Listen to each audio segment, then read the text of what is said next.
So one of the things that's really obvious if you're following through Luke chapter 14 is that Jesus would make a really awkward dinner guest. So he's come to dinner with this prominent Pharisee, a big Sabbath day celebration. No doubt lots and lots of people there, lots of fine food. Would have gone on for many, many hours, most of the afternoon.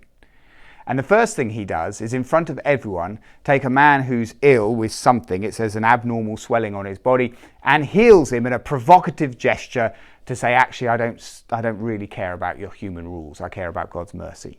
Nice dramatic start to your afternoon's meal, but something that really would have left people a bit unsettled. Then, in front of everyone, he rebukes the whole room full of people for vying for positions of honor and the best seats in the house, and he tells them off, just in front of everyone. Now, if that all wasn't bad enough, he now turns directly to the host. And we know everyone can hear what Jesus is saying because we've already been told twice that everyone was silent and no one was speaking. They're just watching Jesus. So having rebuked the whole room, Jesus now turns, looks at the host, this prominent, well-respected Pharisee who's inviting him, and he says this, sentence 12.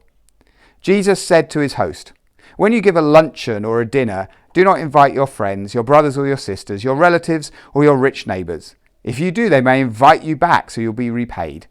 But when you give a banquet, invite the poor, the crippled, the lame, the blind, and you will be blessed.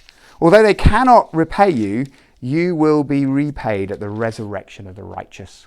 He turns to his host and says, look, you've invited exactly the wrong sort of people. Or more precisely, the sort of people that you've invited into your home and into your life and into your heart reveals what kind of corrupt heart you have. That you have only invited these people to dine with you and to influence your life because of what you can get from them. You're not genuinely giving. You are simply creating a negotiation, a transaction by which you will benefit. Now, of course, when Jesus says don't invite your neighbours, your family members, your brothers and sisters, he doesn't mean literally don't invite them around your house. He's saying look at your motivations of why you're inviting them. Don't invite people into your life, into your heart and into your home because of what you can get from them as they repay you. Instead, he says be motivated to invite simply because you want to show hospitality and love, not because of what you can get. And in that culture, that would include inviting to your banquet the poor, the crippled, the lame, the blind, people who actually at that point in culture and in society would have almost nothing that they could give back.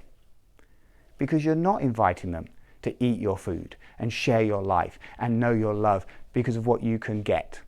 You are simply doing it because you want to love them and have experienced something of God's love.